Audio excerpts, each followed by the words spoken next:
Hello and welcome back to Calgary Barbell. My name is Bryce and I'm here to fix your squat. Today I want to talk about the bar rolling up your back while squatting, like this. If this is something you're struggling with, you're probably noticing not only a really distinct sticking point in your squat, but also a pretty hefty loss of positioning as you're changing directions out of the hole, like you're being pitched or tossed forwards. Now this can really mess with your ability to get good clean reps and good squat training. So whether you're trying to build a huge total or whether you're just trying to build some big ham hocks by doing some squats, I'm here to help. In this video, we're gonna go through 3 quick fixes to help you deal with the bar rolling up your back while squatting. Fix number 1, bar placement. So our first fix is basically just don't put the bar too high up your back. Sure, maybe you're squatting high bar, in which case this might not apply to you. But if you're squatting mid or low bar, if you have the bar anywhere along your shoulder blade, just make sure it's not too high. When the bar's higher and we lean our torso forwards like we must in a squat, then the bar's gonna roll easier. If the bar's a little further down your shoulder blade, then it's restricted from being able to roll up as easily.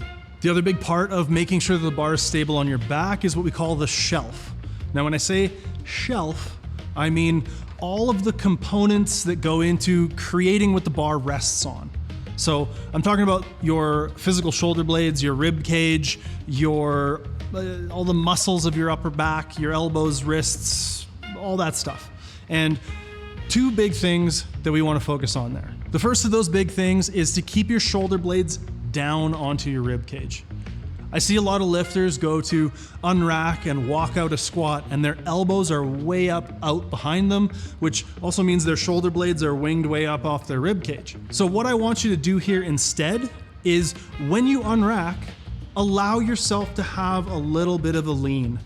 Now, we don't need to be super hinged forward and be in like half of a good morning when we're unracking a squat. That's not what I'm talking about. But we need to be just enough hinged forward. We need to be in just enough of a lean that the line of pull for that bar is into the shoulder, not off of our back. That way we can pack our shelf, we can tighten everything in the upper back, we can pull those shoulder blades down into the rib cage and create a really tight, good brace before we unrack. We can hold it during the unrack, and we can keep our torso angle and that shelf the same all the way through the walkout into the start of the squat. The second big thing is pretty simple, but maybe just try narrowing your grip. Now, there's gonna be a point of diminishing returns here, and I've talked about this before, but this idea that we can create this kind of false tightness just by pulling the hands and the grip in. It's gonna bunch up the muscles of your upper back, which in a lot of cases just gives you more meat to put the bar on, can help it feel a little more stable. But if we take this too far, then we end up not being able to actually pull that tightness and be active with our upper back tightness. So what I'm saying here is if the bar's rolling on you, think about moving your grip in like a finger or 2 fingers widths to create a little more stable shelf. So maybe your squat is stuck because the bar's rolling up your back and you have some technical difficulties with the execution of the lift, but maybe your squat is stuck because your programming isn't up to snuff. Now, we are putting out a Squat Plateau Breaker Program on the Calgary Barbell app the day this video launches. It's Friday, it's Black Friday. We're doing a sale with it. You get 30% off the app for as long as you have the app. Code is BF2025. And really excited about the Squat Plateau Breaker Program because we did a bench plateau breaker program and we got this feedback from Jamie. Jamie here said he went from a 300-pound bench to a 330-pound bench at an RP 8.5. The program's 9 weeks. The training methodology that I used for that bench plateau breaker program is the same thing I'm implementing into the squat plateau breaker. Now, not only do you get access to that program, but there's 51 other programs on there that cover all sorts of different things, whether you're peaking for a meet, off-season, power building. You get access to all of the programs all the new ones that come out. You get access to the Discord where we do form checks every single week. We go in there and answer all your questions. We'll help you pick numbers for your meet and help you with attempt selection, help you with meet day psychology. We'll help you modify your programming, all that kind of stuff. It's real hands-on coaching, and that's, I think, what makes it special. So check it out. Check out the new Squat Plateau Breaker Program, and use the code BF2025 for 30% off. And let's get back to the video. Fix number 2, torso angle. Fix number 2 is all about the torso angle. Now, we already talked a little bit about being too upright and the effects that might have on your bar position, but in this, we're looking at the angle of your torso during the descent of your squat.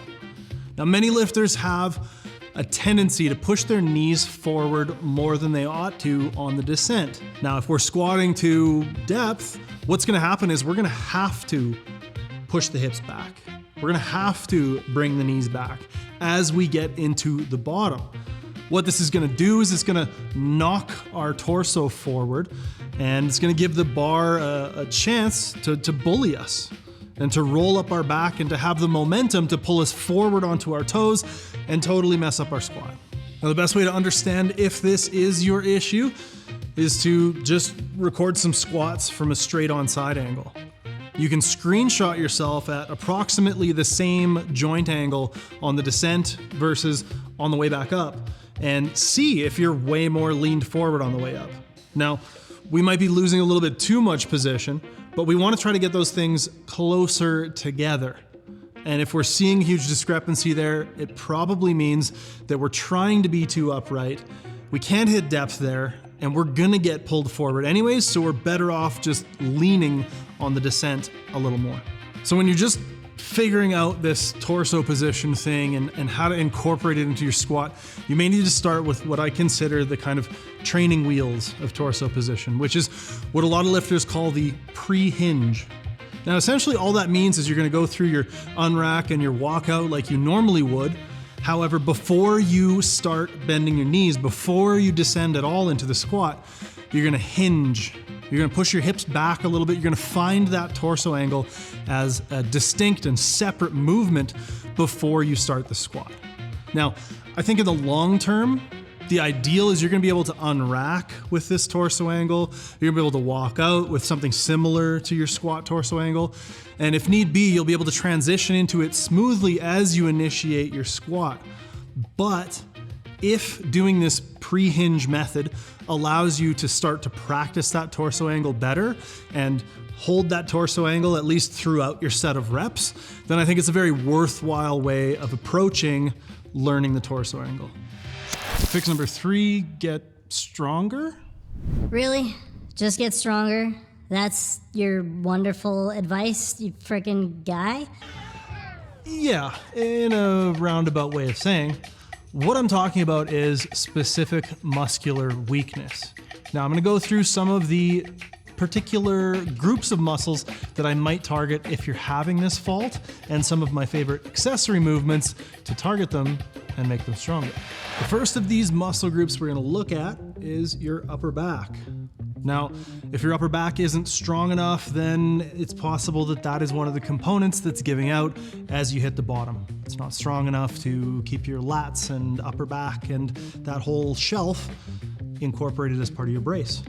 So how do we address this? Well, we can approach it from a more specific point of view and look at exercises like a safety bar squat or a paused squat or a pin squat. And we can also look at it from a less specific angle. And ideally, we're getting at least one exposure to a decently challenging RPE for 3-ish, maybe more sets of a vertical pull and a horizontal pull each week.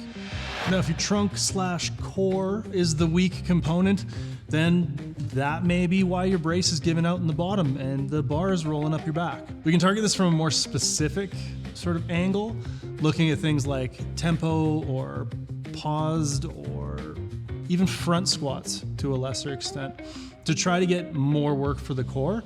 And I also think most strength athletes should probably be doing direct core work at least once a week. We got a video about my favorite core work for strength athletes on the channel, but really quick, dead bugs, ab roller, planks, back extensions. Hit those up sometimes and you'll be good. Now, if your quads are the weak point, they're gonna contribute to you getting pitched forward, to you not being able to keep your knees forward as you change directions out of the bottom of the squat.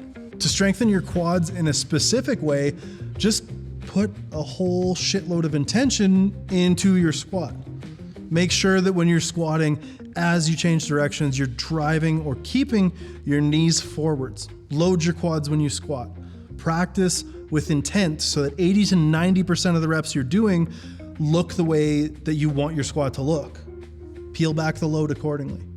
However, if you want to take it a little step further and really target your quads with some special exercises, again, any of the lists that I've already mentioned will work really well, be it pause, tempo, pin, SSB, any of those. Also, I think things like leg press, belt squat, any single leg variations like Bulgarian split squats or lunges, any of that kind of stuff is going to help, at least to some extent, with quad development. Now, if you're pretty sure that muscular weakness is your big hang up, I'm going to give you my super secret special weapon, and that is SSB pin squats. For a lifter who is dealing with bar roll, who suffers from the bar pulling them forward in the bottom every time the bar gets heavy, this pattern is going to hit the skill and the muscles to the nth degree. This movement should give you pretty much everything you need all wrapped up in one nice neat little package to get you to the point where this is happening less at the very least. Now, I still think all those other things I talked about are very worth investigating and thinking critically about, but this exercise could work really well if you want a little one-size-fits-all magic. All right, so that's our video. Hopefully it helps you get past maybe some difficulties that you're having in your squat. And if you're having difficulties in your squat, make sure to check out the Calgary Barbell Training App and our brand new Squat Plateau Breaker Program, as well as the 30% off sales going on, code BF2025. We got apparel. It's all there. CalgaryBarbell.com. Check it out. Leave a like if you liked it. Make sure to comment below. Let us know if you are struggling with this fault, with a different fault, or with a different lift. And who knows, maybe you'll inspire our next quick fix video. Subscribe, because we're making more videos, whether you like it or not. And leave a like if you liked it. I'm stopping it. That's done.